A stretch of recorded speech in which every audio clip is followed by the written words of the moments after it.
Entertain a motion to approve the consent agenda. Support. Any additions or corrections? Hearing none, all in favor, signify by saying aye. Aye. Opposed, same sign. Consent agenda is approved. Correspondence is listed. Any comments on correspondence at this time?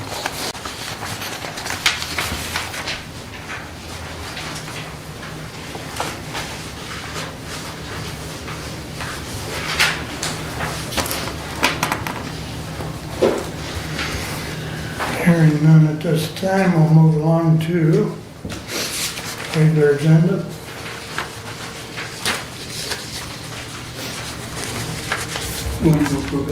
Are we adding 26-119 underneath your commitment? Since that was not in the consent agenda. I was going to like to do that, yes, that was my error, and I would like to add that to the agenda, that appointment of Mara to the opioid committee, which she has served. Mismanagement and personnel, with that addition, I would support Commissioner Engel's motion to approve Thank you. as amended. Go ahead, Brad. Thank you. Just for the purpose of housekeeping, I would ask that we move 26016 under my committee rather than management personnel. If you just look at the body of it, the submission is from the public safety committee. That's regarding the dispatch. You're moving 26016? Yeah, under my committee. That's fine. Rather than management personnel. Is the maker of the motion and the support favorable to that? Yes. Brent? Okay. That is fine with me.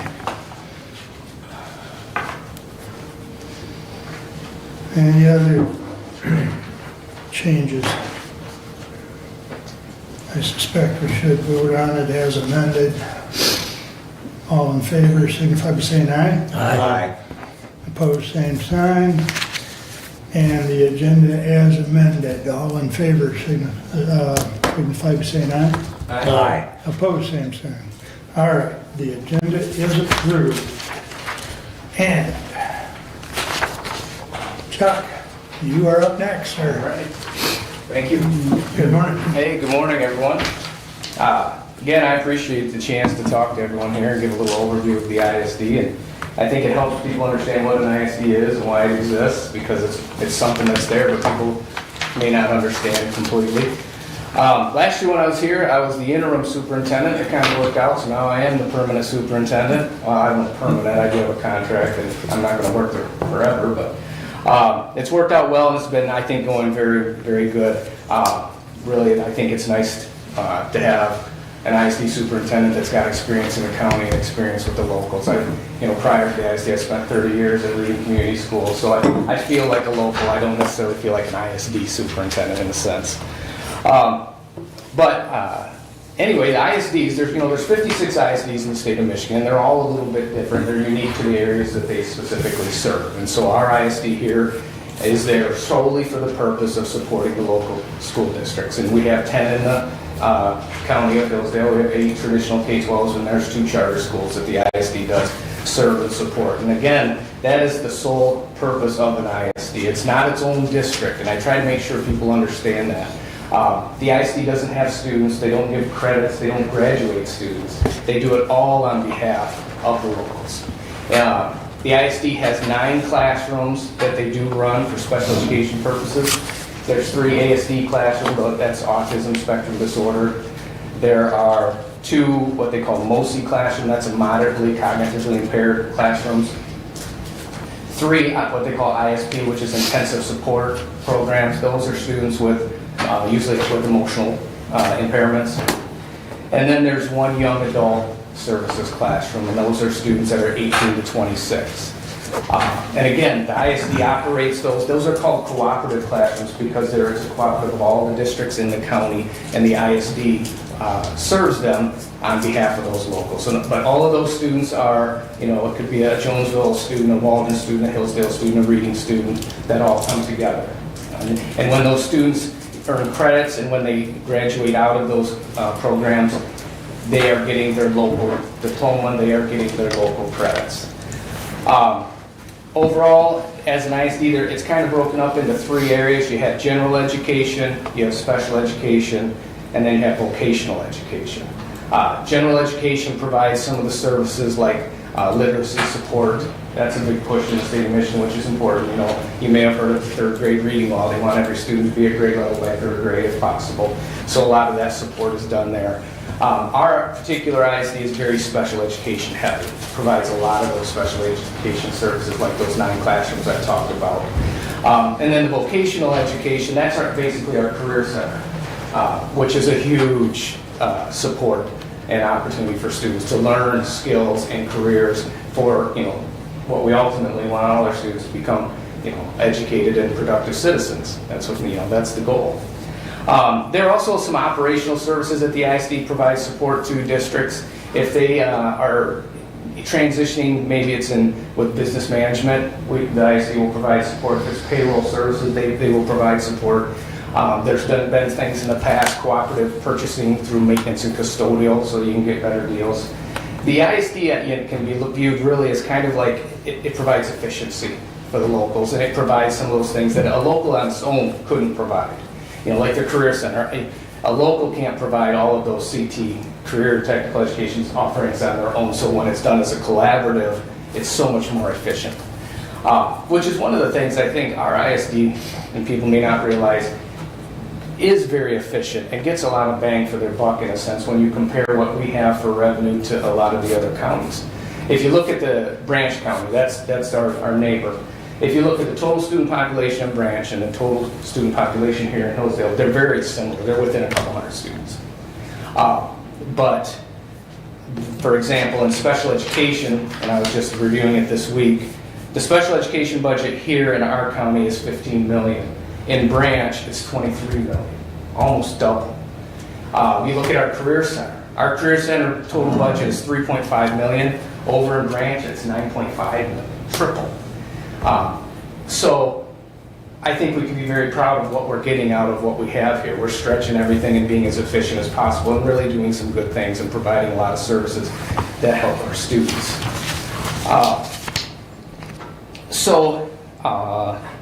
The other area that a lot of times people don't realize that runs through the ISD is the early childhood. You know, and early childhood is kind of broken up into 2 areas. It's birth to 3, and then it's age 3 to 5 before they hit that kindergarten. You know, a lot of times people think the ISD is K-12, but it's right out of the gate. As soon as that baby's born, we do a lot of services that will go into the homes. If that student's or that baby is showing any developmental delays, there's services for that. And again, it's a nice service to go right into the homes and provide those things. In the 3 to 5, there's a lot of education that goes on in collaboration with CA and the Head Start classrooms. And then there's also a classroom that the ISD has itself. In special education, when you hit the K-12, there's a lot of those services, the school psychs, the school social work, the behavioral support, occupational therapy, physical therapy. It goes back to that idea that the ISD can collaboratively provide those things to all the services or all the students in the county that are needed, where one district, there's no way they could do all of that on their own. The Career Center, they're offering, you know, I think, again, for a little budget compared to Branch, and even if you compare it to Jackson's Career Center, Lemoy's Career Center, we are still offering criminal justice, cybersecurity. They have the Education Academy for those that are thinking about going into education, health sciences, mechatronics, and they're looking at breaking mechatronics up into some advanced manufacturing, trying to match up those fields with our local needs. You know, it's kind of a tough thing, and I know you guys can relate. The legislature always doesn't help in certain ways, but funding is based on what programs you're offering, and you get more funding if you offer a certain program that's in the top 10 list at the state level. But that top 10 list doesn't always match what our needs are here in our county. So you've got to kind of balance that a little bit.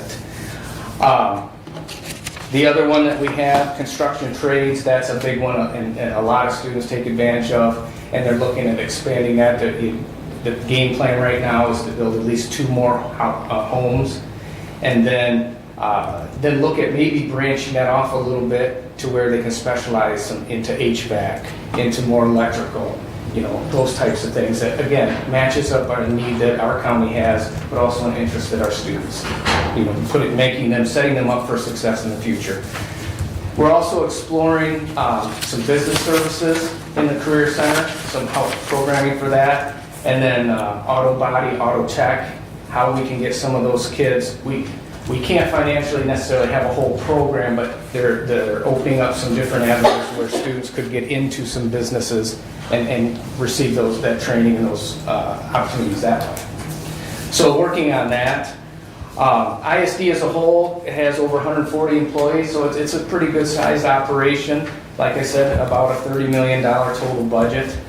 Some of the other things that the ISD does on behalf of the locals, we coordinate all the county principals meet every month to go over what needs there are and any professional development or any training or any resources that can be done collaboratively.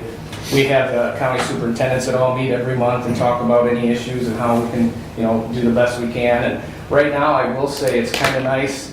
School of choice came in many years ago and it got a little cutthroat, like I'm going to take your kid, I'm going to take your kid. And because money's tied to it, I get it. I live that world. I wanted every kid to be a reading ranger when I was there.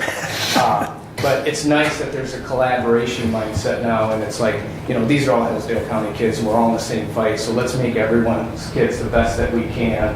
And everyone's going to have their own little, specialties.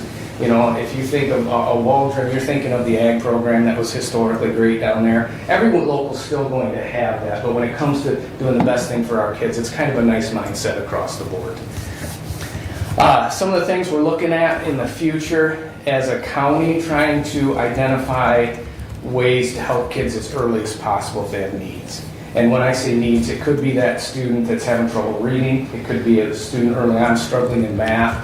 What are some resources and things we can do to keep them as soon as possible before they get too far down the road and then they get too far behind? It also could be behaviorally. Our students don't always come from the best settings and the best environments. So if there's something we can do earlier to help that kid, that's what we want to start to identify as much as possible.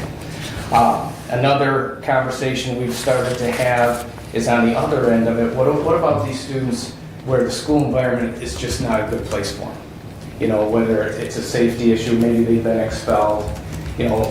What avenues or what can we do to maybe, in a sense, give one more, good effort to keep that kid so they don't just fall away and in a sense become a failure. What can we do to give them one more shot at life?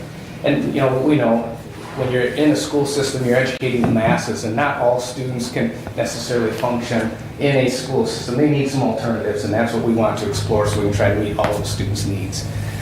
And then, like I said, the other is the Career Center, trying to look at how we can stretch that and offer everything we can for whatever those students' interests may be and match that up. So a lot going on. I think it's good, but I really have been pushing hard in the time that I've been at the ISD and until I'm gone, is that we are going to be there to serve the locals and help the locals in any way possible. Okay. Any questions about all that? Chuck, you mentioned number of employees. How many did you? Over 140. Okay. Yeah. Okay. Last it was exactly 142, but sometimes that can fluctuate a little bit if somebody leaves to take another position or anything like that. Right. What about, you mentioned 56 ISDs in the state. Mm-hmm. We've got 83 counties. Yeah. When you get up in northern Michigan, they'll cover 3 or 4 county areas. Okay. Like Traverse City, which is called the Northwest Education Service Center, they'll cover, I think, like 6 counties. Okay. The UP, don't quote me, but it might have 2 or 3 total ISDs. Okay. There's massive geographical areas there. It is a luxury having just one county. I can get around all the districts in the county easily here. But some of those places, it's going to be a 2-day drive to get out to some of them. That's what I suspected, as far as the north part. Yeah. Okay. Yeah. Thank you. Sure. Any other questions? Chuck, countywide, what are we seeing as far as student population in all of our public schools? It's still shrinking. It's been going down for quite a few years. I think we're down another 200 this year, yeah, countywide. Yeah, and which is it follows the state trend. The state's population is going down still. There was an article in NY this last week of losing 25 to 34-year-old populations in our our county, according to that, over the data they represented, lost 13.4% of the 25 to 34-year-old Yeah. population, which is your, Those people have children. Yeah. Yeah. and thanks for coming and talking to us, you know, appreciate the work that you're doing at the ISD to work to support the local districts. I do know that you having come from one of those local districts and sitting on the other local district side as well, it feels a little bit different now working with the ISD than maybe it's been in the past. What, other than student count, what are the challenges are facing the ISD and the local districts out there? You know, the biggest thing is making sure the resources match the needs. You know, and there's a lot of areas I could talk to, but if I just picked one, like the ASD, the autism, the spectrum disorders, the ASD student population is growing exponentially for whatever reason. There's a lot of theories and ideas out there on why that's happening. But that's bringing a lot of challenges. And that requires a lot of resources. And when I say resources, it's not always just financially. You need people to work with those students that are trained and have a passion for it as well. So that is one.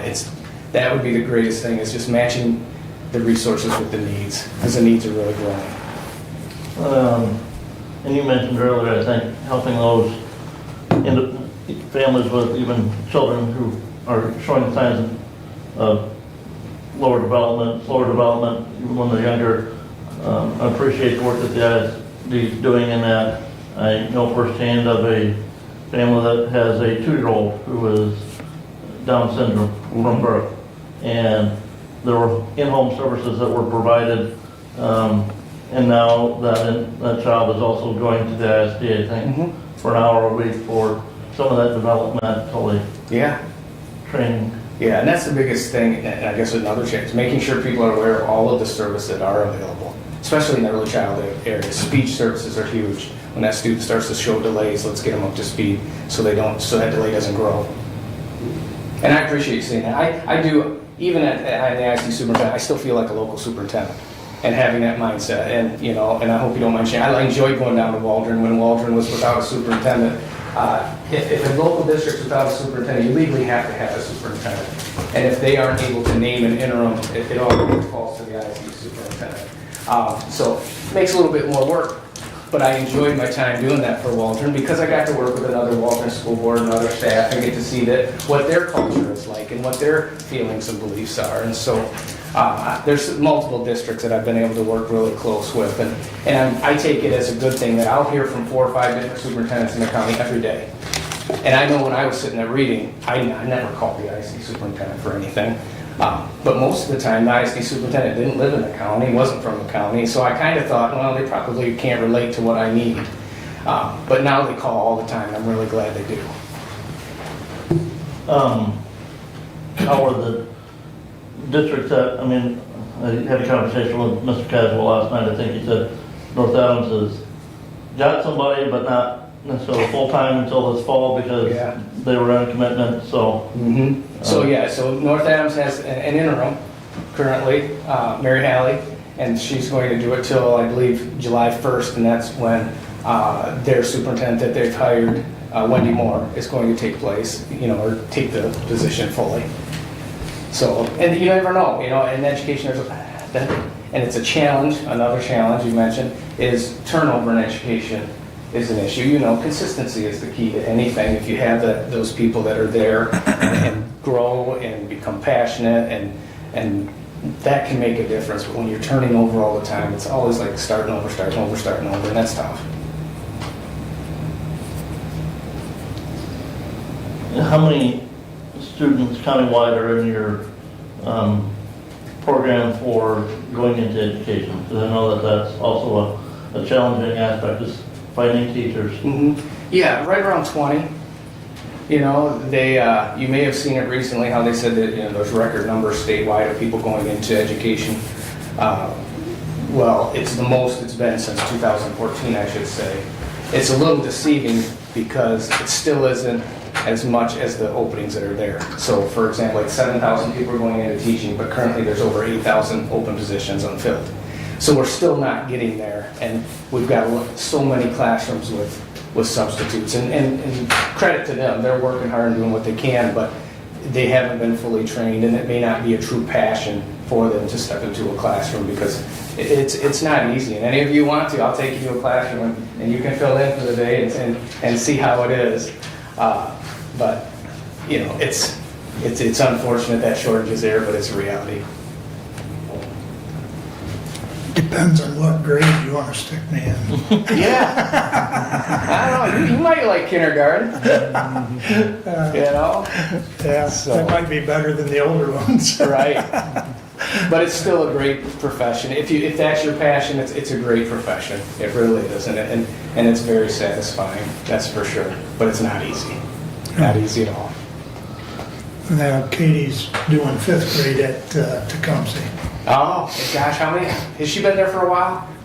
I think she's been there now probably 4 years. Okay. Because she took a break, you know, while her kids were little. Yeah. Because she started at Britain. Okay. And there she did kindergarten and 1st grade. Yeah. So. I know. 5th grade, you know, everyone has what they like. I love middle school. I love the energy. I like the silliness that they would bring. But other people would say, you give me a middle school classroom, I'll retire today. I'm not stepping foot in that. But boy, I take middle school. I love their energy. In the state budget last year, there was the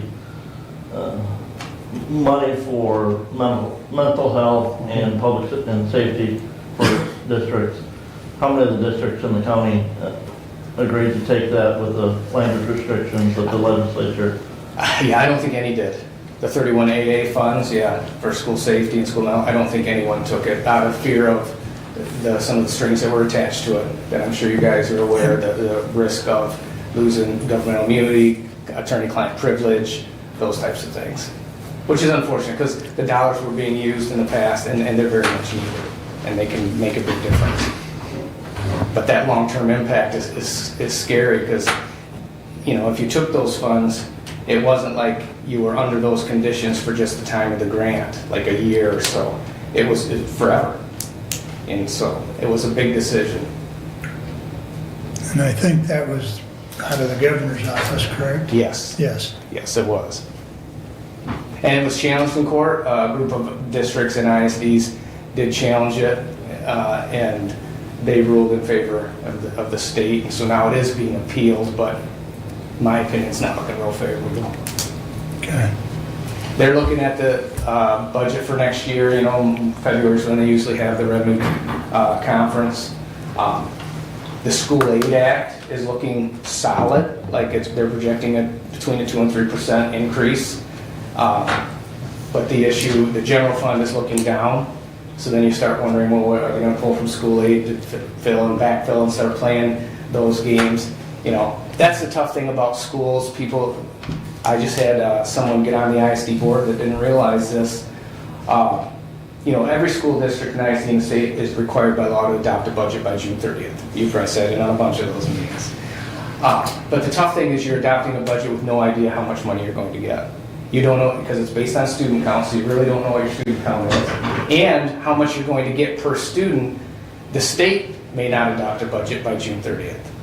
So it's really challenging, you know, because I had a conversation with someone, they said, you don't know how much money you're going to have next year? No, never. You know, and then like this year, how long did it take for the state to adopt that budget? So we're running along, and it's a challenge. It's a challenge. Go ahead. Go ahead, I'm sorry. Chuck, we all have limited resources, and so with the many school districts in the county, can you talk a little bit about what is happening, what conversations are taking place, or what is actually already in place in regards to sharing resources amongst our public school districts? Yeah, a lot of it happens at the superintendent meetings, where we'll talk about, you know, for example, like curriculum. A superintendent can say, hey, I'm looking at this particular curriculum for my early elementary K-3. And they'll start to share and say, is anyone using this? Is it something that more districts than one want to use so we could get a better purchase price on it? Those types of conversations happen all the time. You know, they're starting to talk about, there's some districts that purchase their buses, some districts are leasing buses. Is that something that can be done more collaborative? We're talking, you know, about that. So everything's on the table. Anything that we can do to stretch it and to save and to make it more efficient, that's what we're doing. Really trying to take away that mindset of all of us being in silos. Your heart is in your district, and it should be, but if we can collaborate and make it better for my district, that's the good mindset. My other is we have Director of the Course with us this morning from Reading Emergency, and they used to run an EMS program, and I know that the ISD at the Career Center, I believe, used to have an EMS program. And so I was wondering, perhaps because right now, to get that EMS initial education, which not only benefits professionally, but it also feeds all of our local fire departments that have medical first responder agencies, and in many cases launches people on career paths to higher levels. So whether that be nursing, physician's assistants, our new medical control director started as an EMT, and so she's a physician today. So it does have a great career pathway attached to it as well. So I was wondering if perhaps if there had been any discussion or thoughts of the Career Center coming back and doing some form of EMS education, because right now our students have to travel outside of the county to get that education. I don't know for sure. I'd have to check with Jamie Mueller. She's the director for the Career Center of those programs, but I know she's real open to a lot of different things, so I can definitely look into it. But I don't know if there's been conversations or not.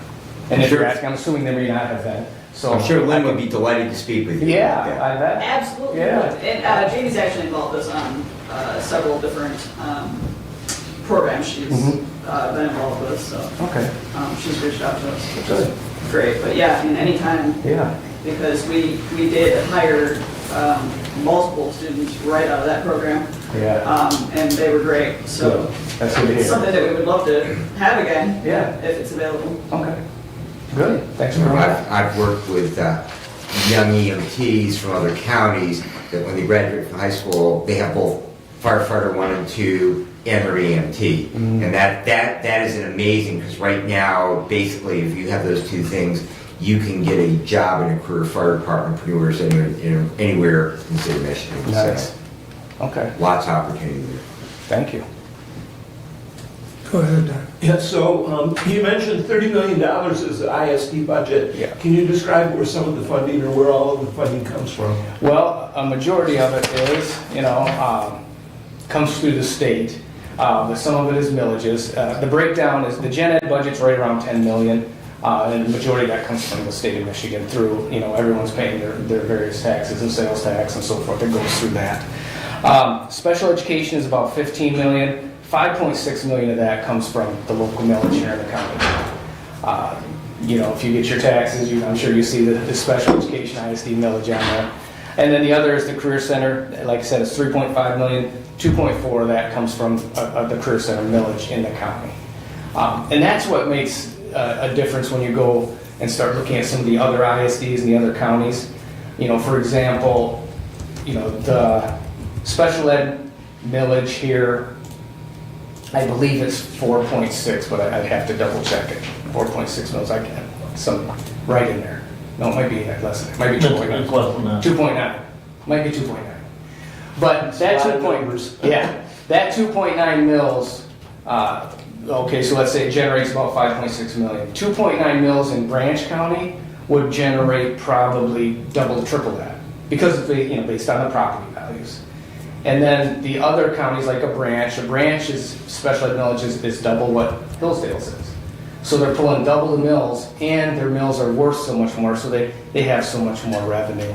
But really, any of these budgets, it's local, state, and federal, and it's broken up that way. The local is going to be if there's a millage for it, we do for special ed and the Career Center.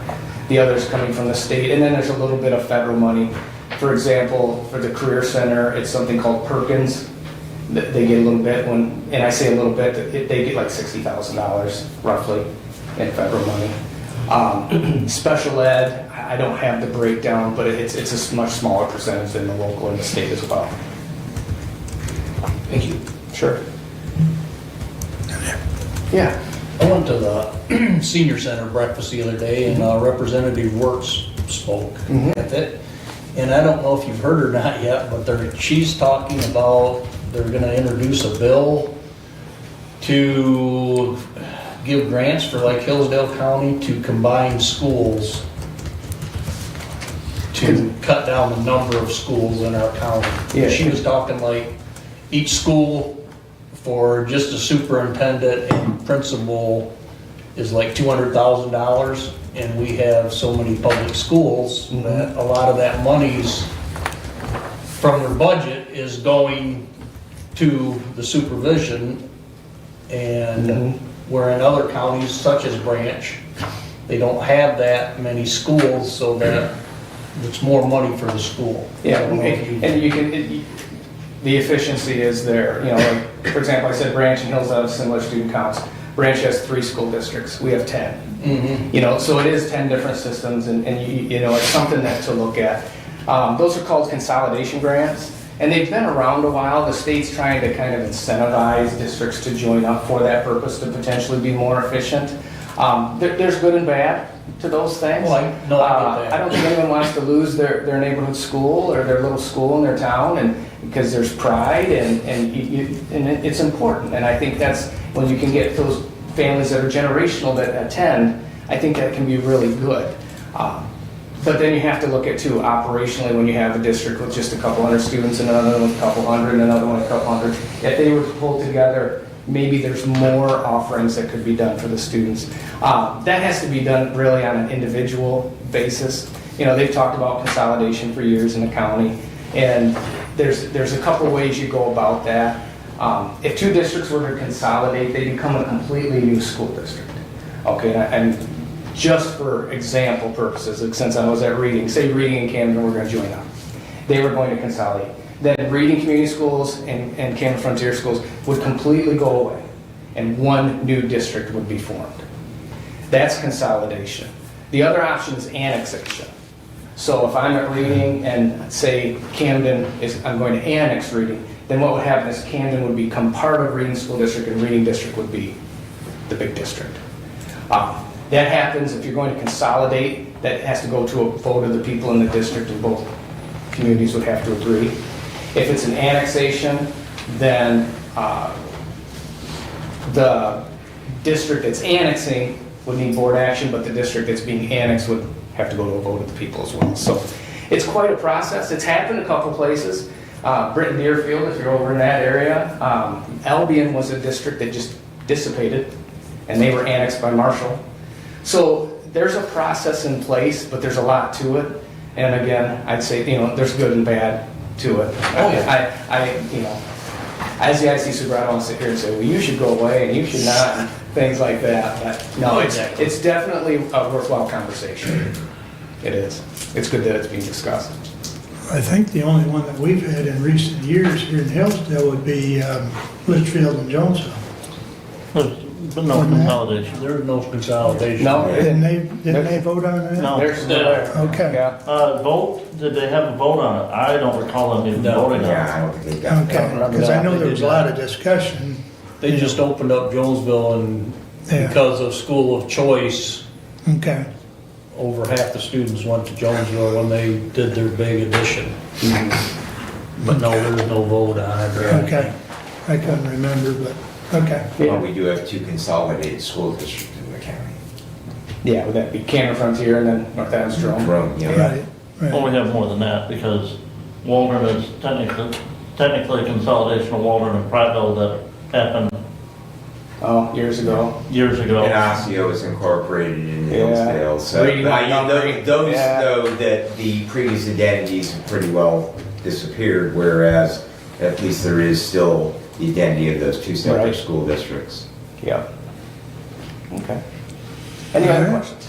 Good discussion. I appreciate Yeah. it very much. Well, I think we all learned a few things. Yeah, All right, look forward to seeing you again. sure. sir. Let me know if you ever need me back before next year. All right, thank take you. care. All right. Well, Lynn, I believe you're next. Good morning. Morning. Just here to kind of chat about our last quarter, all the information. I was finally able to get all of the data from Central on last year's numbers, so I can report now Do you have that printed off, Lynn? Because I didn't, it was not in the packet. No, I don't. I have been all week trying to get it all consolidated. So I don't have it, but I can report that our missed calls that I haven't been able to report from October, there were 9, November there were 12, and December there were 9. So.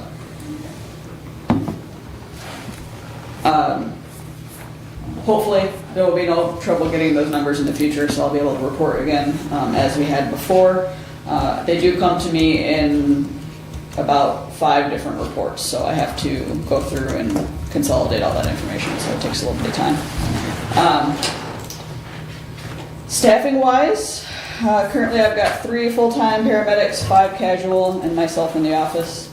I do work the road still, as I will be as soon as I leave here. Casual is part-time? Correct, yep. 3 advanced EMTs, 6 full-time EMTs, 10 part-time or casual EMTs, and I have 2 additionally in the office. And then 1 wheelchair or assist care van driver that's full-time and 2 casual. Staffing's been pretty much the same. I did pick up a couple more casual paramedics, which has helped out. But other than that, staffing's remained pretty stable over the last few months. Our mutual aid calls were up in December over the previous year. In fact, other than our wheelchair calls, all of our calls were up over the last year. We ended up somewhere around 300 emergency calls above the previous year, which is a pretty marked increase. So it's a very busy year for us. We're hoping it continues, but it's a lot to get covered. So we just continue to work on that, continue to increase staffing as much as we can. And roll with the punches. Do you guys have any questions based on the previous quarter? Any questions in general? On those missed calls, Yes. have you been able to do any dive into that and figure out why you were not able to take those calls at the time? 90% of the time, approximately, it's because we are on other calls. So there's a pretty consistent situation, we'll say, where because it's EMS and that's how it works, you might sit for 6 hours and do nothing, and then 5 calls drop in the county at the same time, and you're trying to scramble and get everybody headed to them at the same time. Usually, in those scenarios, what happens is we can just start handling them, right? So we'll send 3 units out to calls, and as soon as they clear, they're able to jump on other ones, and you just kind of try to work and weave them into the process as much as you can. However, you can't prepare or even have knowledge of what you don't know is going to happen, right? So you can't guess that there's going to be 5 calls that come in at the same time. A really common one is, okay, so we've got 3 calls that just came in, and now we've got medical alarms hitting at the high rise, and we've got lift assist hitting, somewhere else here in town. Typically, we can get headed on those things, get canceled, and everything falls into one. But you just have no way of knowing how the calls are going to fall, and especially in terms of when you have those sections of big calls, you can't run any kind of reports that predicts that. So most of the cases where we were unable to handle the calls, that's what was happening. They were all falling at once. Some of the time that is because, for instance, maybe we have a car out on a transfer from the hospital to Kalamazoo, to Jackson. So that downs us a little bit. And then again, multiple calls fall, and we're scrambling to get everybody to them. Those are the 2 biggest cases where we miss calls. And you can only predict so much, so. Any other questions for Lynn at this time? When do you think if we were to adopt a central dispatch, priority dispatching, that would help the situation. So, Central would tell you that they already priority dispatch. They don't say it on the radio, so to speak, right? So every dispatch has a code. A and B would indicate BLS calls, either hot or cold, so running lights and sirens or not. C, D, and E would indicate ALS calls, hot or cold, or echo, which is just send everything. Unfortunately, in order to know that or understand that, you have to have some dispatch background. So while they do follow the EMD protocols and they do priority dispatch in that sense, you don't hear over the radio like you would in other counties, like, hey, this is a priority 1 dispatch to XYZ. If you know what you're looking for, you can find that information. So there's some challenge there. What would really make a significant difference, and what we've sort of set up some committees to investigate with med control, however, with the new medical control director, that's probably going to change. What would make a significant difference would be tiered response that incorporates advanced EMTs. Currently, if it's an ALS call, dispatch will send the closest paramedic unit. Brad, you're familiar with the fact that a lot of the protocols can be met by an advanced EMT running limited ALS completely. So there doesn't need to be a paramedic unit sent to some of those calls. There is no tier for that currently. So we have to kind of work to try and work with med control to hopefully get it so that some of these calls don't require a paramedic response, which would ease some of the congestion throughout the county. So that's kind of, I think, where we're at. I know Thomas has suggested a committee. We were working on that. We'll see how that changes now, but that would make a significant difference is if we could get the tiers a little clearer. And, certainly in the case of diabetic emergencies and arrests, Yep. that, as you say, that those could be managed by those mid-levels. That everything that is going to be done on that scene can be managed by that mid-level providers. Right, and there's several other protocols where, short of the most critical level in that protocol, they can still be met by the advanced level, which is really helpful, but also would make the congestion a lot less significant.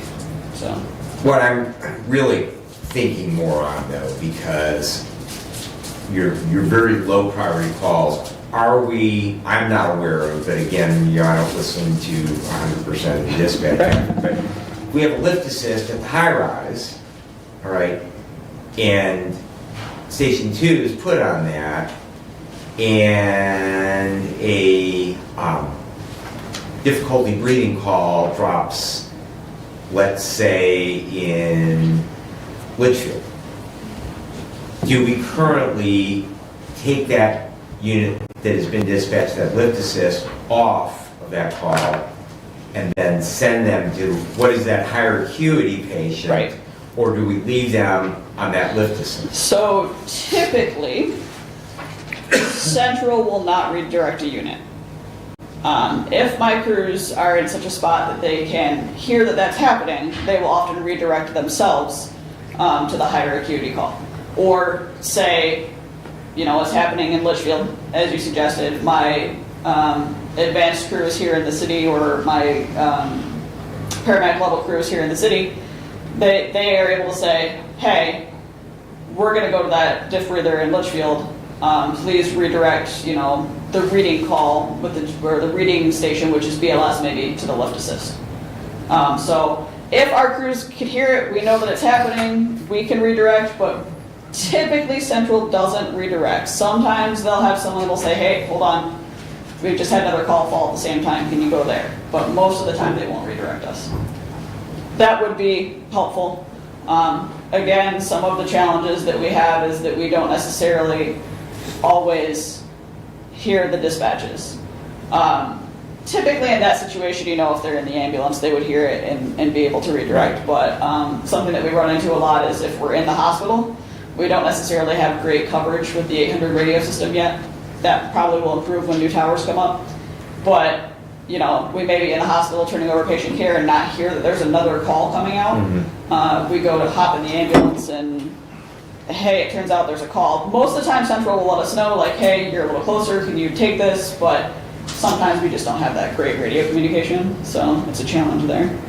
But they don't generally redirect us. They are pretty good about saying, hey, can you do a quick turnaround if we're in the hospital? If we hear it, it's perfect.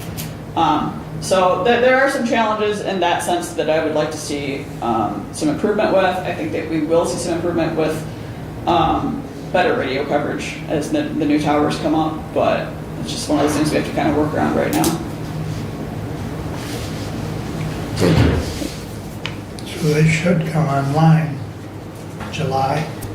Well, a learning curve though. So realistically, we're probably looking at a year from now before. Well, as far as coverage in the Coverage in the hospital. hospital. Yeah, I mean, will significantly get better. We've been operating on the 800 system, I think, for over a year now with our radios. It's just a challenge because we don't necessarily have the best coverage throughout the county. Right. So I anticipate that when those new towers come up, it's going to improve significantly, but it's just a waiting game in the process. And of course, you can't have more than one person talking at a time, and there's just not, so there's some challenges with that, but I think that those will improve for sure. There's Okay. horizon there that we can see. Any other questions for them? All right, I guess we'll see you next time. All right, thanks guys. Thanks, Linda. All right. Lance, you're up next. Good morning. Morning, how you guys doing? Have you guys read over my packet? It is in the, I think everybody's had a chance to see it. It's in the packet, yes. Okay. Do you have any questions for me about it? No Did you questions? want to explain any of it, or? Oh, I think it's pretty self-explanatory. I'm just asking you to do your jobs. I'm happy to answer any questions that you have. Questions? Comments? No questions or comments? And can I get any of you to take up a motion for it, or would you like to read it over and maybe do that next meeting?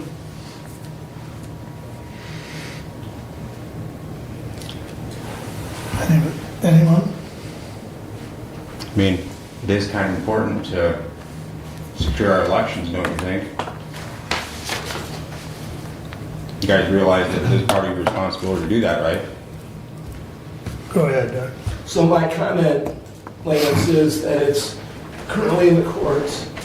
This issue is not. It's currently in the courts, and I will not make a motion because it is active. So, this issue right here is not in the courts. Okay. It's been dismissed. So, you have... My comment stands. That's fine. So, all of you are okay with our county clerk being on the stand in front of a judge, admitting to taking and destroying election materials. And you don't believe that our elections should be secured at all, or anything should be done in regards to the county clerk that has made these admissions in court to maybe take care of our records at all? Anything?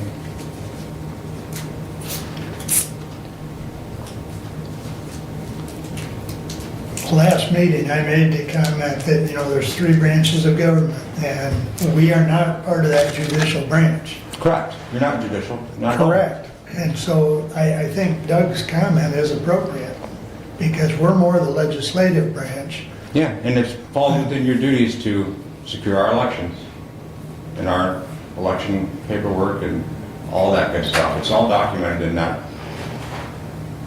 paperwork that I gave you. And it's quite clear that this issue is not before a judge. Other things are before a judge, yes, but not this issue. But I think it could potentially, and I think that's, I'm going to agree with Commissioner Ingles that until the judicial process is done, we don't want to intervene in any way, shape, or form. At least I personally don't, because I want the judicial process to do its job. Have you spoken over all this with your lawyer? I didn't see the need. He has seen the realize that- package, yes. You realize that the county is liable for these issues if nothing is done, right? I think you're stretching because of the 3 distinct levels of have government. you spoken with your lawyer? I'm just asking if you have or not, because you probably should. He has seen all the information you presented, and to my knowledge, he didn't discuss any red flags with me, Okay. so. So, But I think it falls back to my comment that, there's 3 branches of government, Lance. you do realize there's been a couple elections since all this happened. And, I mean, we all know that court cases are going to linger for quite a while, and there's another election coming up. Are we willing to have that election carried out with all of this going on? Yeah.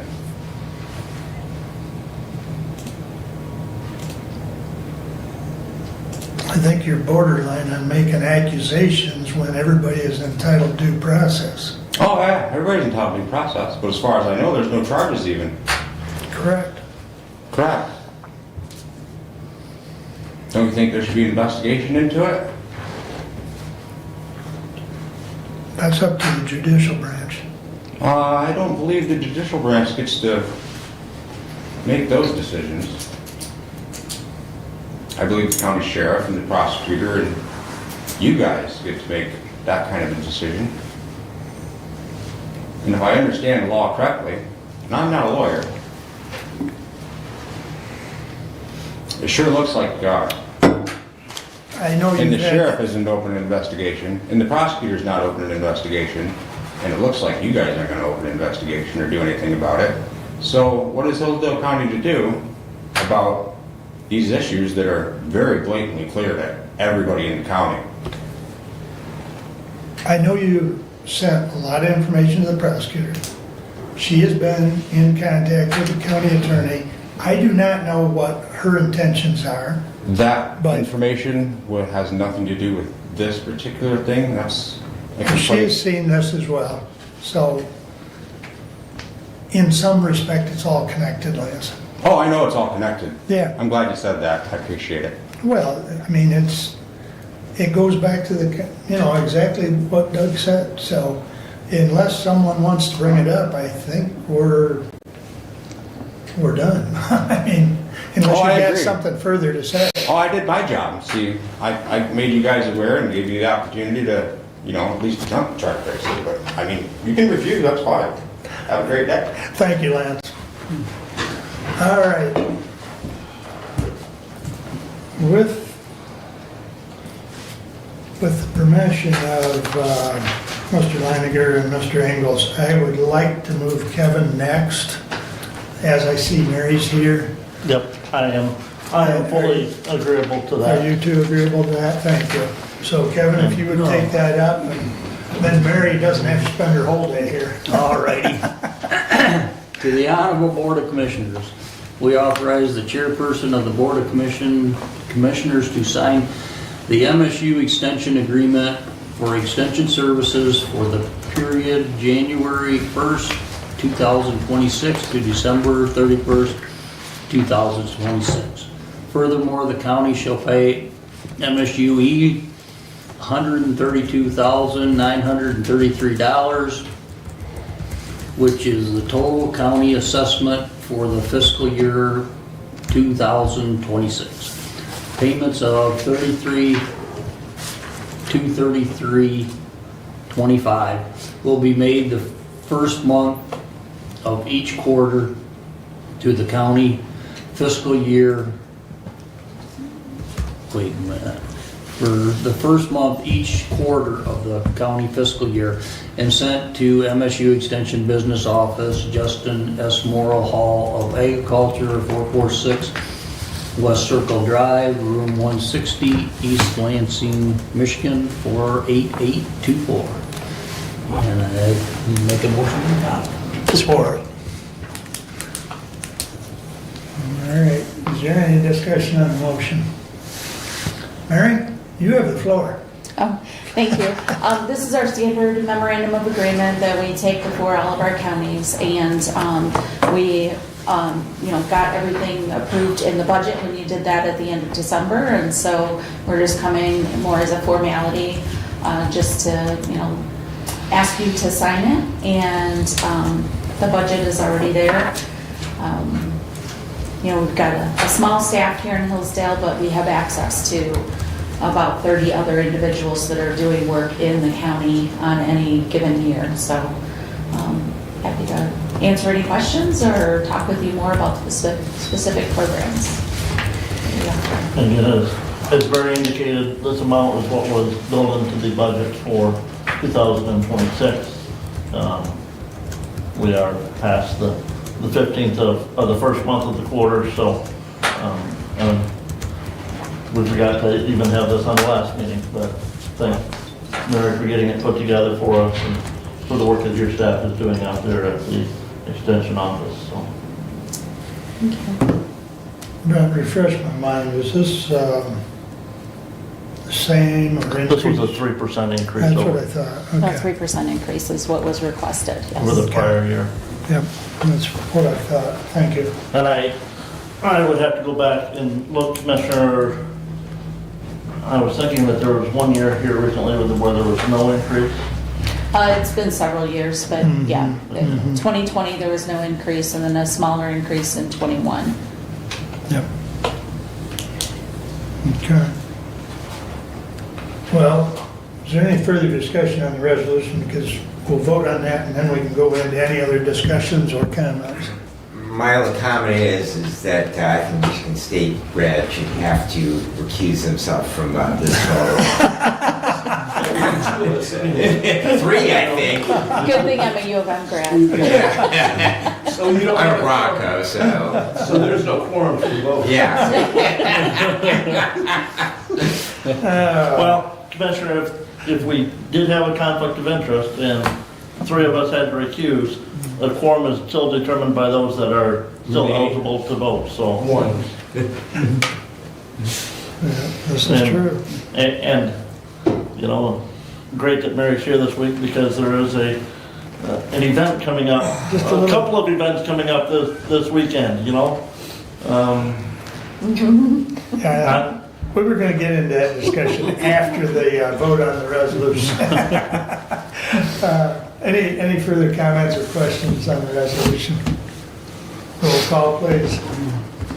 Commissioner Benzing, Yes. Commissioner Leininger, Yes. Commissioner Ingles, Yes. Commissioner Collins, Yes. Commissioner White. Yes. The resolution passes. Now, I'm going to get the first question before we go. Who's going to win on Friday night, Mary? I don't even know who's playing.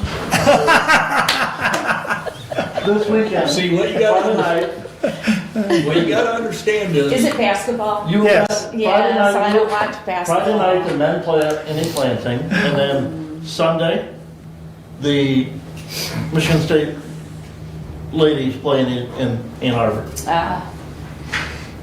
what you gotta understand is, Mary went to U of M for her education. Well, I too. know. Her and I have talked about that before. So, Yeah, but but Michigan State University paid off my student loans. Yep, I know, that's what you're doing. So she's kind of got split loyalty. Yeah. So, where are you housed now, Mary? I'm in Monroe. Are you still, I'm okay. in Monroe, yeah, I actually live in Monroe, and I cover 8 counties now, so I have a branch in Calhoun County as well as the District 12 counties, just interim until they find a new district director there for District 13. Okay. But, Yeah, yeah. I didn't know if you'd had to relocate because I knew you were covering. No, my main office is still Monroe, but I'm here in Hillsdale a couple times a month. I make it to each one of the offices at least twice. And today I'll be in Hillsdale and then in Branch, so I'll hit 2 counties today. Okay, So. okay. Go ahead, man. Any budgetary wise, for the state budget, any major changes happening at campus with extension? No, so I don't know if I've shared this before, but actually the MSU extension budget is only about 2% of the total MSU budget. So a lot of people think MSU funds MSU extension, but it's just such a small portion of the budget. We were asked for a 6% reduction in that 2%, but the total reduction in our overall budget is, small compared to what others on campus are having to give up because they're, 90, 80% funded through the university. So, and we, in September, the state legislature did pass a one-time increase for MSU extension. So it was just for last year. It's not guaranteed in future years, but so that did help offset some of that a little bit. Go ahead, Doug. So 98% of the funding comes from the counties. No, actually only about a third of our budget is from counties. Right, so 2% comes from MSU. No. And we do a lot through federal grants, Okay. federal allocations, and then also through private grants. So Okay. we're very entrepreneurial when it comes to our budget. So we're not dependent on one area too heavily, so we can have a little bit of flexibility there. Thank you. Any other questions? Did you have any other highlights you wanted to share today? I did want to let you know that our 4-H program, we're entering a new, I think you may have seen our slogan the last several years has been, gosh, now I'm trying to remember what it was. We're moving to Beyond Ready. So it doesn't change a lot of the focus of what we were doing, but it hones it in and we're able to talk about how we're preparing youth for their futures, right? So if they want to get into trades, we're supporting in that area with our programming. If they want to get into, go to college, there's opportunities there. If they want to, explore different types of careers, we can help with that as well. And, and also just helping them understand how government functions and how to manage stress in their daily lives and, help them grow personally as well. So, they can be productive members of our society when they enter that realm. And a lot of them, because of our focus on youth voice and encouraging that youth voice, they're participating in those government functions at a younger and younger age. They're leading their communities. They participate in our ambassador programs and, just taking a vested interest in their community as a result of a lot of the programming that we're helping them just be more have more self-esteem and take pride in the things that they're doing. So that's one. I will say we have some pesticide trainings coming up where people who need a pesticide license can come and take our classes and get the points they need in order to get their certification. So we have those coming up. We have one in Hillsdale. Apologize, I don't have the date, but it's coming up rather soon. And then we'll be in some of the neighboring counties as well. So if people don't get it here in Hillsdale, they can, go a little bit further and get it in the other counties. And food safety is a big issue, especially people having power outages and things like that. So we do have a lot of resources on our website and articles about how long food can last in a refrigerator depending on the outdoor temperature and indoor temperature and all of that. So if you need any resources like that, just contact me, let me know. And then the other thing that we're developing right now, there's a lot of momentum around the state on data centers, and so we're developing some resources. We don't take sides on data centers. We present, the pros and cons and let the communities decide, because not every community sees it as a good thing or a bad thing, and just depending on what the needs are in the county or in the community, they can take the resources that we have and make those decisions for themselves. So those are the kind of the big things we're working on right now. You and I talked a while back, and 4-H exists because of MSUE, correct? Yes. And 4-H is actually a trade name that belongs to MSUE, correct? It's a trademark name that, yes, all of, not just MSU, but all of the extension programs that Okay. have a 4-H. So it's a national program Right. that we participate in, but it is a trademark. Okay. Yep. Okay. I was trying to remember, and I know we talked about that, and I think it was last fall, Yeah. but I think Ingham County finally got theirs sorted out, I think. I don't remember. They do. Okay, Yeah. okay. Yeah. Ingham County is keeping their 4-H program and then going a little bit above and beyond that as well. So. All right. Any other questions? When will you be coming back to give your annual report on activity? Do we Abe, I think know we that date? scheduled that for May or March. Give me just one moment, I can look that up. I think it was May. That's what I was thinking, yeah. Because last year I did it in June, but that was because of a scheduling issue. Second meeting in May. Yeah. And we're putting that annual report together right now. Good. That'll have all the 4-H numbers too. Yes, yeah, because we just closed our calendar year, we follow the calendar year, so we just closed our books on the 31st. Right. So it's only Right. been 2 weeks, we haven't, actually staff had until 5:59 on January 15th in order to enter all their data for the previous year. When So, do kids have to have their sign up done for this year? I'll have to check into that for you.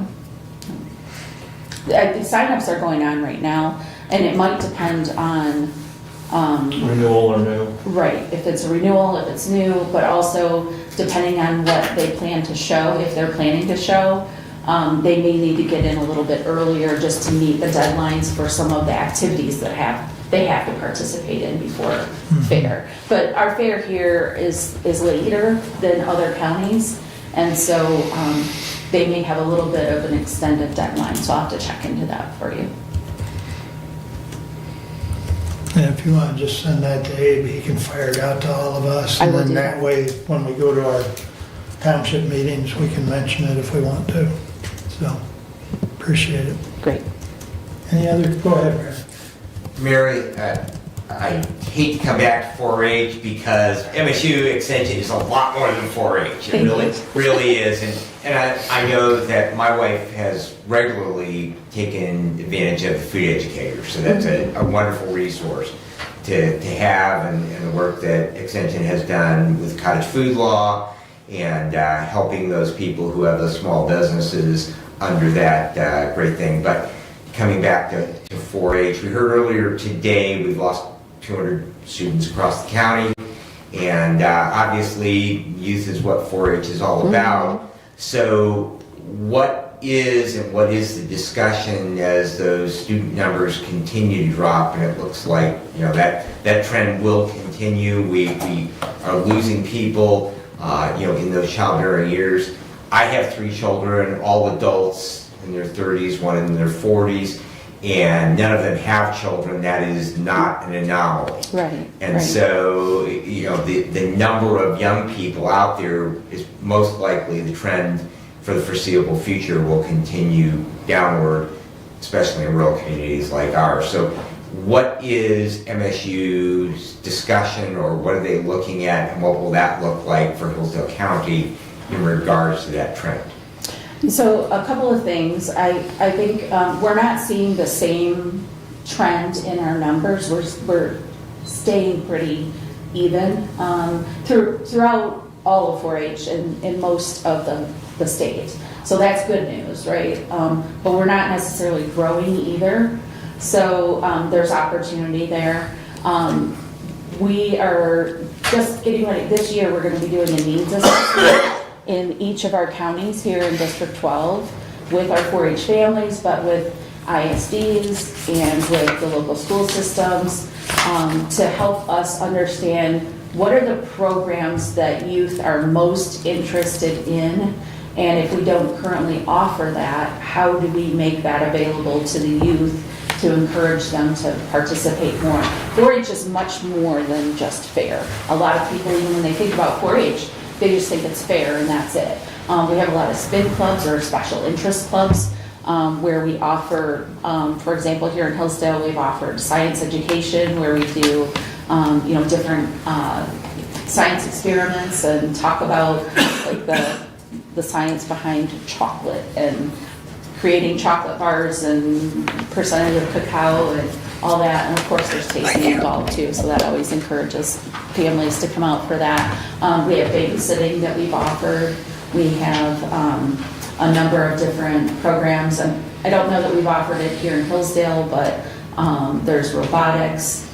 There's other things where kids are leaning towards gaming and those types of things. So we're trying to think more creatively and hire staff that have more skills in those areas too. So, but it's ever changing. So we have to do those needs assessments about every 5 years is what we're finding, because if you go beyond that data is just too old.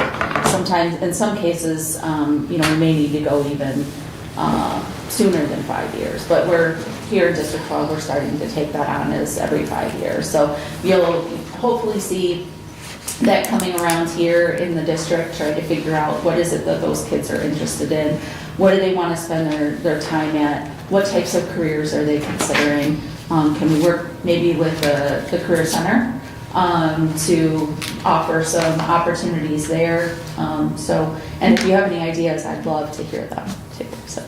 Thank you. Anything else? Look forward to seeing you in May. All right. We'll All right. talk to you soon. Thank you, Mary. Yeah, let me know if you need anything else, and I will send you the deadline date. All right, thank you. Kevin, why don't you finish your report, and then we'll move back to Brent.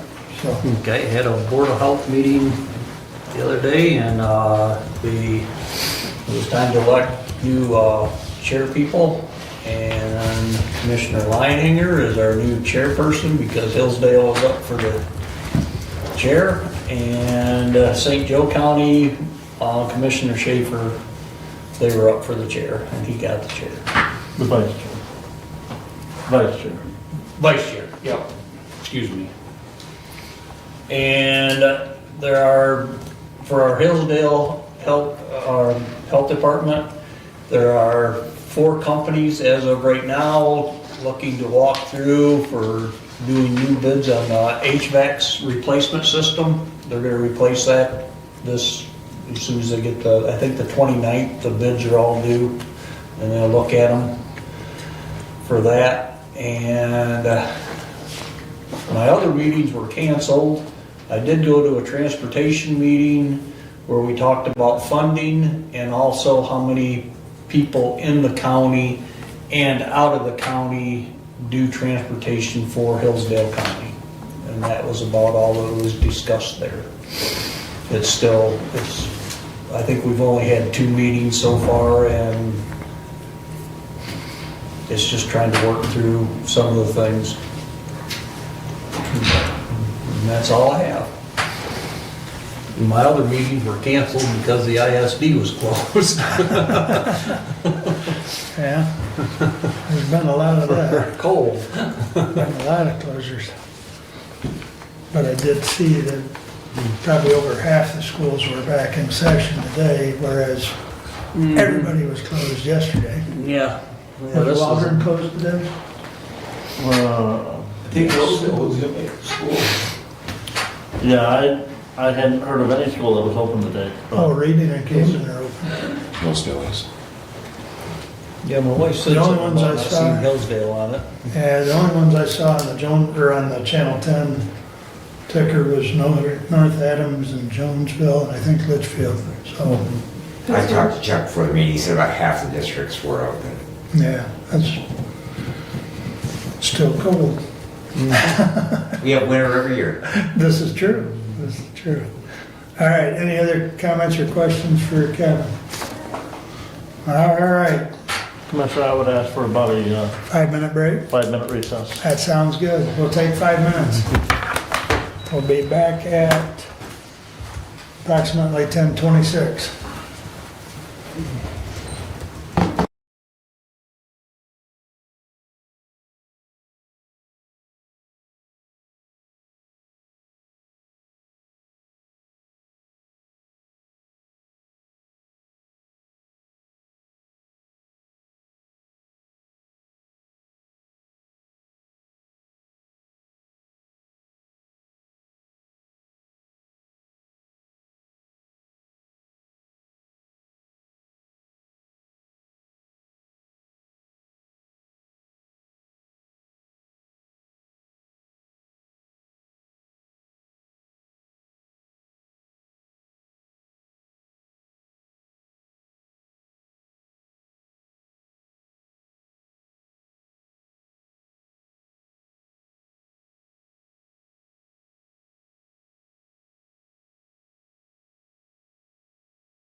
we are back in session, gentlemen, and Brent, you have the floor. Okay. So the first item there underneath the Budget Committee is 8.1, discussion of a life bond issue. Commissioners, you'll remember back on July 8th of last year, we had Resolution 25-095 bringing forward the issuance of bonds for Lifeways, and that resolution was amended by Commissioner Benzing to state that that issue would be placed before the voters. At the time, our legal counsel, bond legal counsel, Eric McLaughlin, stated that we would need additional language to actually put that before the voters. Commissioner Collins and I had and Mr. Ringman had a conference call with Mr. McLaughlin last week, Tuesday, and he will be drafting that bond resolution language that we'll actually need to adopt to place that issue on the August ballot for this year.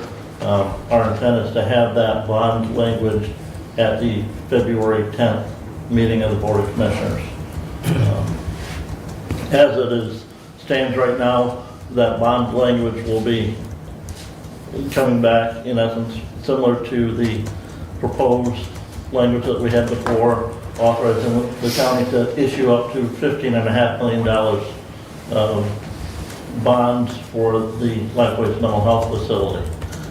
Should we want to reduce that amount that we tell the voters we're going to issue for that, we can have Eric make that amendment to that or change to that resolution to bring it back. So I bring this forward at this time. So I know Lifeways has had some discussion, some conversation. Do they truly want to build the full building right now, or look at a potentially a scaled back version of that?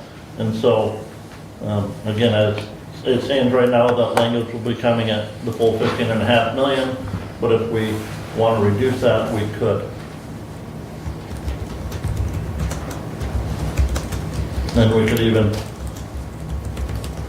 be better to, if we're going to reduce it, to take action to do that, and so that we can have that written into that resolution and not have to amend it after the fact.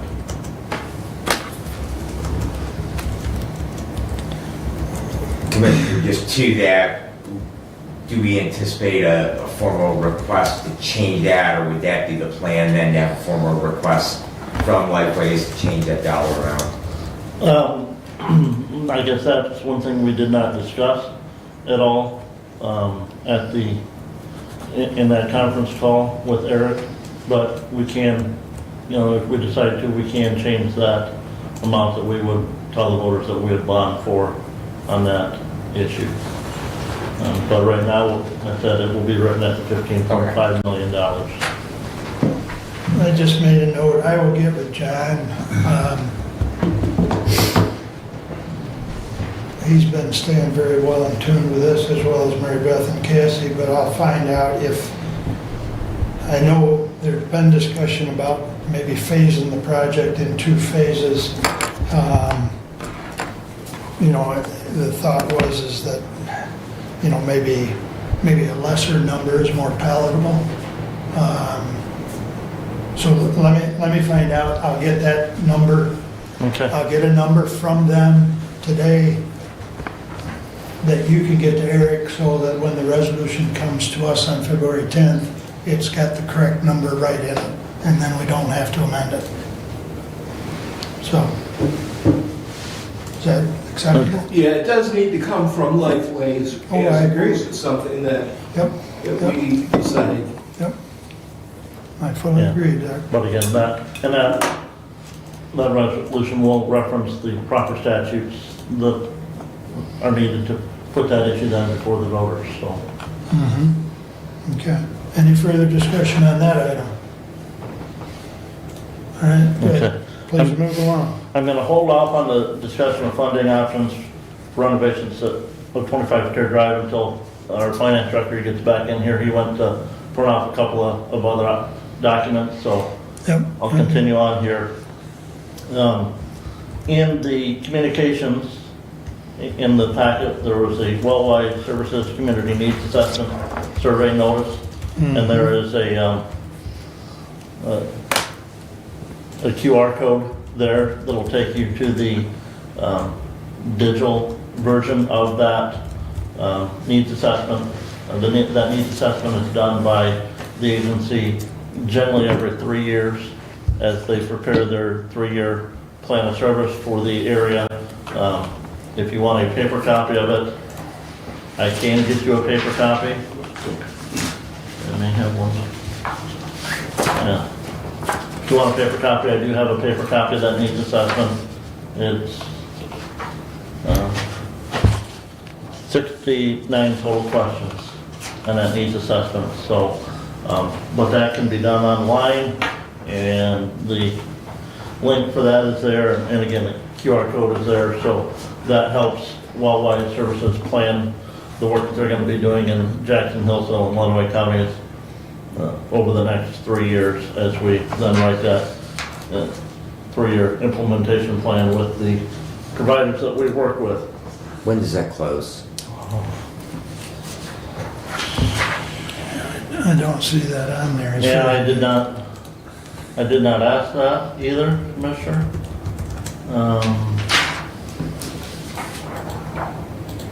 And the QR code does work. I will have to get that to you. on that. Yeah, it would just be appreciated. Yeah, Thank you. yeah, I will reach out to the staff at Wellwise and get that date. On Friday, last week Friday, we had the Ohio, Michigan, Indiana Council of Governments meeting in Bryan, Ohio. At that meeting, there were 4 counties represented. Hillsdale County from Michigan, Steuben County from Indiana, and Williams and Defiance counties from Ohio. It was agreed that Williams County would be invoiced by USGS for the well water monitoring on wells in Williams County, Ohio, Defiance County, Ohio, Steuben County, Indiana, and LaGrange County, Indiana. And so they will be paying that. There will be no invoice due or sent to Hillsdale County because as of right now, the Michigan office of the USGS is still monitoring the wells that were installed in Amboy Township. I did ask for some representative from the Michigan office of the USGS to provide us an accounting of what's happened with those $500,000 of funds that Michigan DNR did provide to USGS for that work and that groundwater modeling project.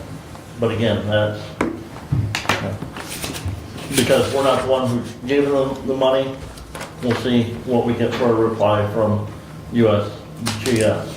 Our next meeting there was scheduled for April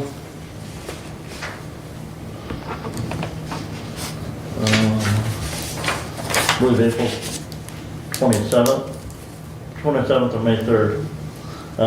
But the week of the, it would be May 1st.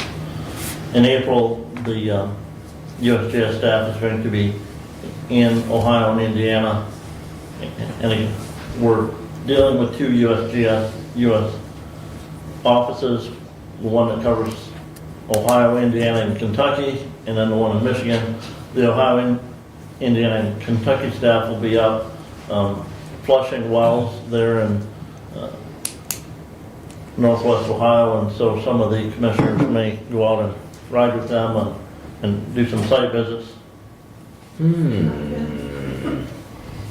Disruption in the force. We're on the generator.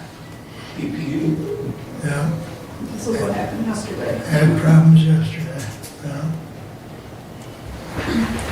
Just Thank you. turn them off. It's emergency lighting. Emergency lighting will stay on. All right. Might affect your YouTube. And right, we are That's off not- on YouTube. That's not required though. It's just it isn't. That's true. That is not. All Is that right, right, Mr. Chair? Just for Mr. Nichols' purpose, that we do have a power failure in the building currently, and so our YouTube feed is offline at the moment. thank you. All right, please continue, Brent. There is we have a meeting Thursday night for the wastewater, or solid waste, get the right, material management planning committee. So that is Thursday at 6 o'clock here in this room. So, and I believe we've got an agenda posted for that in diligence. Will be soon. So that'll be Thursday. We're going back here now to item 8.2, discussion on funding options for renovations of 25 Care Drive, and our finance director is here. Did you get some updated items printed? Yeah. And Commissioner, I believe Mr. Dane had emailed out to everybody 8 scenarios that the budget committee had talked about last week, Tuesday. Can I say something first? Yeah. Commissioner Engel, you stopped by to go over something with me. That sheet that we put together was missing a formula link. So the numbers don't, they're not what we were talking about. I'm sorry, I know that's gonna mess up some of what you were thinking. Do you want me to include that in what I hand out here, or?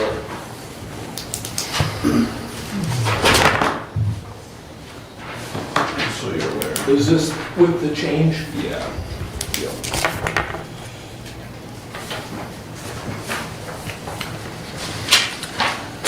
Right. So it is, we have to go on. And just for So information, we this are is still showing on the shortfall, if YouTube. I'm reading it correctly. If I have enough, sure, I'll see.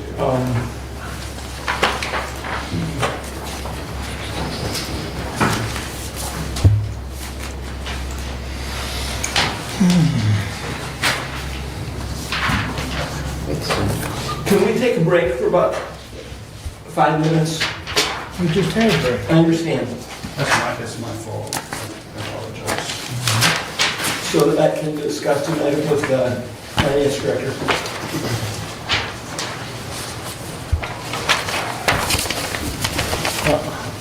I'm ready to proceed on with what the budget committee has brought for scenarios. I mean, this, everything that Harry just passed out was sent to us, correct? There's a couple of differences in this, Commissioner.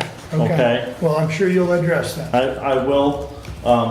The key difference in all these scenarios is whenever we're looking at the repayment number on, is should we issue bonds to take care of the renovations at 25 Care Drive. We were able to have a conference call yesterday morning with Andy Campbell, the bond Yes. financial advisor, and he provided us some speculative rates as to what we might be paying at an interest rate on different terms of bond length. And so what had been emailed out was a rough guess, guesstimate as to where we would be. The documents in front of you are based on those estimates that Andy provided us yesterday. And for those of you, the 30-year rate, should we look at issuing 30-year bonds, Andy said that those rates right now would be 4.25%. 20-year bonds would be 3.75%, and 10-year bonds would be 2.875%. You want to run those again, please? 30 is 4.25. 20 is 3.75. And 10 years, 2.875.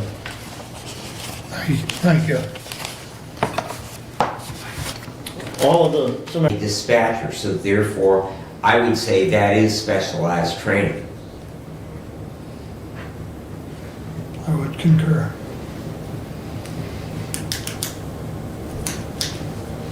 Any further discussion on the resolution on the floor? Going once. Roll call, please. Commissioner Collins, Yes. Commissioner Wiley, Yes. Commissioner Benzing, Yes. Commissioner Leininger, No. Commissioner Ingles. Yes. Passes 4-1. Thank you, commissioners. Thank you. All right. We are up to public comment. Yeah, I won't. We got the video back on just for you, Bob. Thank you, Brad.